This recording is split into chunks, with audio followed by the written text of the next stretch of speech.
Hello. You know what is really fascinating to observe? That is the topic of flat Earth. There are those that will run with that story and will look for the edge. There are those that will dismiss it and will say, well, where's the edge? It's just perspective. So an edge is effectively a side. I've only got to look in what I observe around me to be able to show you this. What if I was to tell you that you're already on the edge? How can I show this to you? Well, would you agree that if you were to stand on one of those things, a cloud, would you be able to stand on it or would you fall through it? So the edge of the physical world is what you stand on. But does that mean that anything above that surface level is not part of the world? Because surely an integral part of this reality, this world, and just perfectly choreographed by nature, you'll see that the wind is blowing the branches on the pear tree behind me. Do you not breathe oxygen? So is that not also part of the world? But it would be beyond the edge. But if you look at the edge, or finding that edge as effectively being the side, that opens up a huge clue. Because there are many sides in this reality, and you are always invited to pick a side. Do you support this or that sports team? Do you vote for this or that political party? Do you have a blind faith in this or that religion? Which then sets up an opposition to alternatives within that sphere.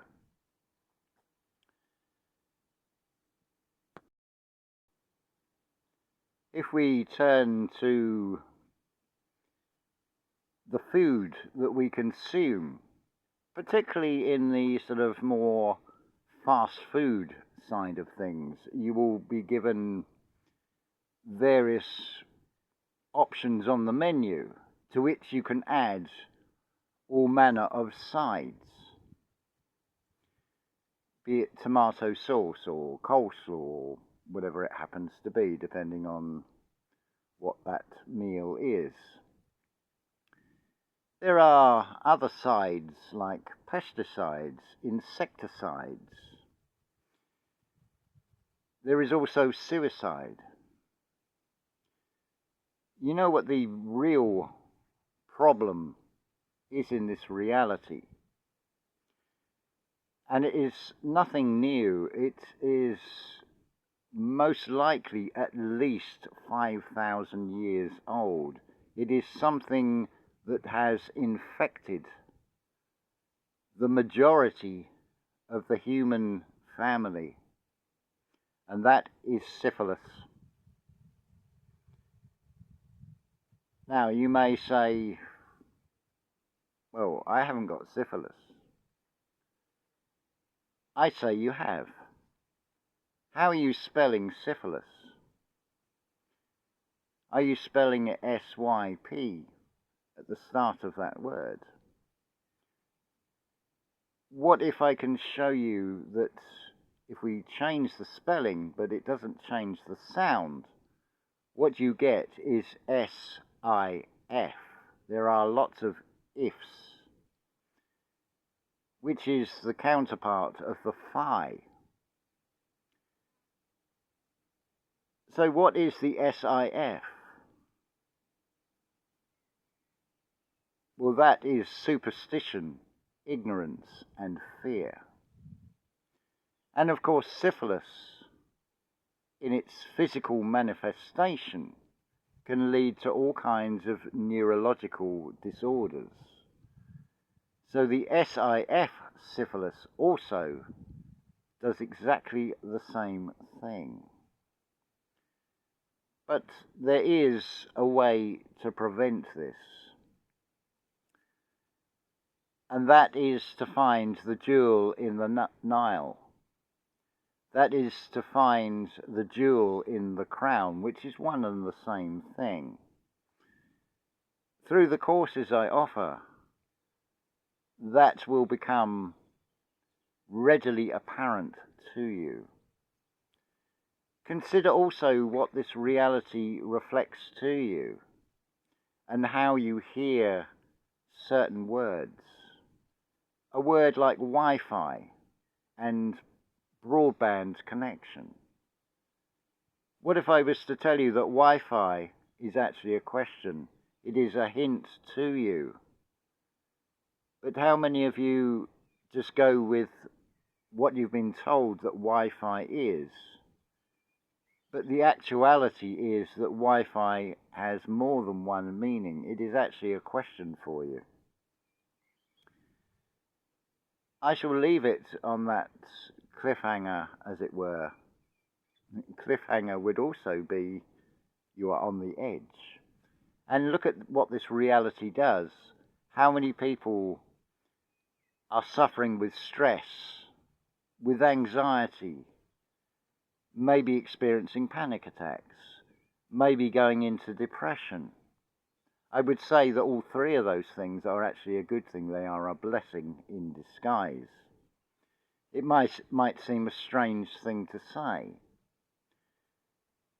but through the courses that I offer,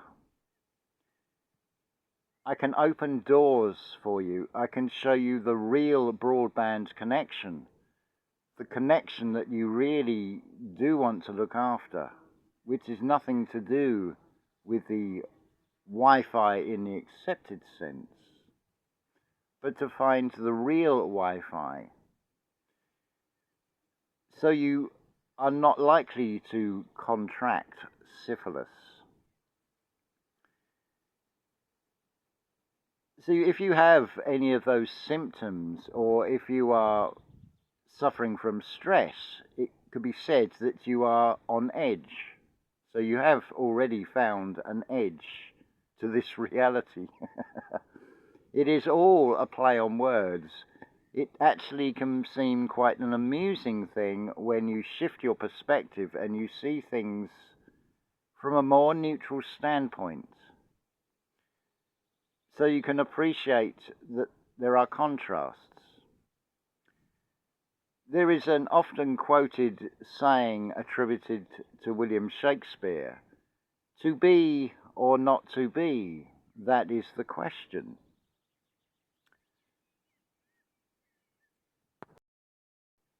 Well, it's time to take a leaf out of the book of this external world where it has been subjected to a total rewriting, creating a new story, both for good and for bad, I would suggest. So to be or not to be is a question, yes, but to see and recognize the duplicity, that is the answer. That is what this channel is all about, to help you find that, to find the edge, or to define the edge, which are the boundaries that you set for yourself. Boundaries that are there to protect you from this syphilis that is viral, that has infected and affected and had an effect on the human family, which ripples out to affect nature. But time is running out, because time will always tell. I would suggest that really you need to be taking, well, my advice would be start taking the active steps now, because you only have 1 decade in which to do this.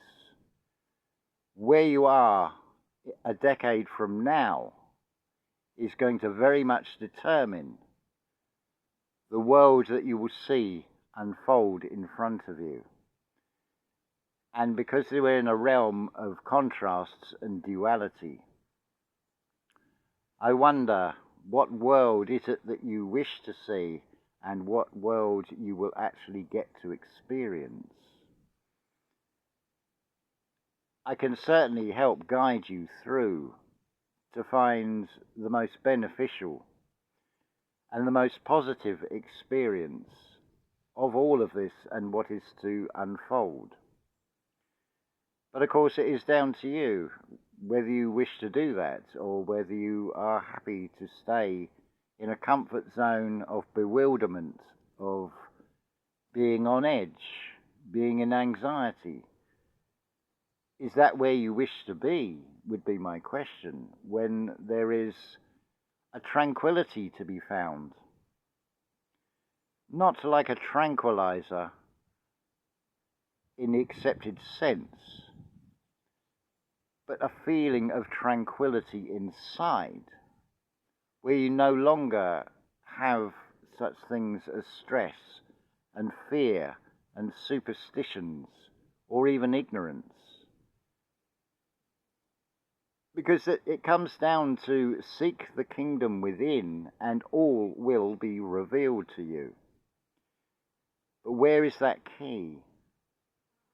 I can certainly help you find that, if you wish to find it, because it will unlock doors. Don't get me wrong, it can feel and seem to be an experience that is very unpleasant. It can take you to cold, dark places. But it is a necessary step that you have to go through these experiences to get to the other side of it. It's exactly what I have done with such things as depression, anxiety, and panic attacks. And I felt the full brunt of all three in one, and was able to overcome that, which opened up a doorway into something very, very magical. And I would love for you to find that for yourself. So the invitation is there. The invitation is also to come here, to this physical location, to get away from it all, to just be. It comes back to that question, to be or not to be. Well, I would suggest to be is to go through the experience. The opposite of that is to be in denial. Now you can read that whichever way you like, in metaphors. Are you in denial? Are you in the river Nile? Is one example.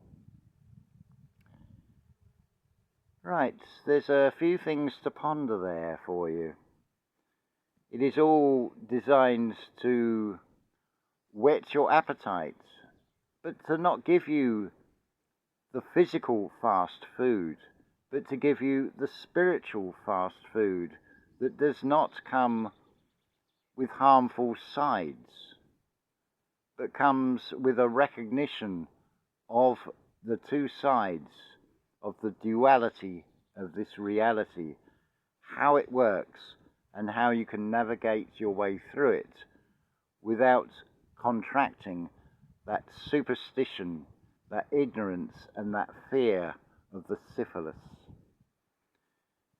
What's the other part of syphilis? Well, I would suggest that you look at the Washington Monument, Cleopatra's Needle, and many other similar erections. There's your syphilis, being expressed in physicality, set in stone, But how many of you actually recognize what is being shown to you? That is just one example. But if you recognize these things, look how they become a guide rather than something to fear. Another example of this is a spear, the spear of longingness, the spear of the longing in us. You've only got to look at the story of Parsifal as shown by Richard Wagner in his masterpiece called Parsifal. The wound of that spear, that spear tip will also heal. It will stop your light escaping. It will stop the life being drained out of you. So again, there is always a duplicity. So even a phallic symbol, which is a representation of the spear and the spear tip, can be turned into something that you can recognize as something positive, as opposed to something that can be seen as something very negative. So as always, unconditional love to you all.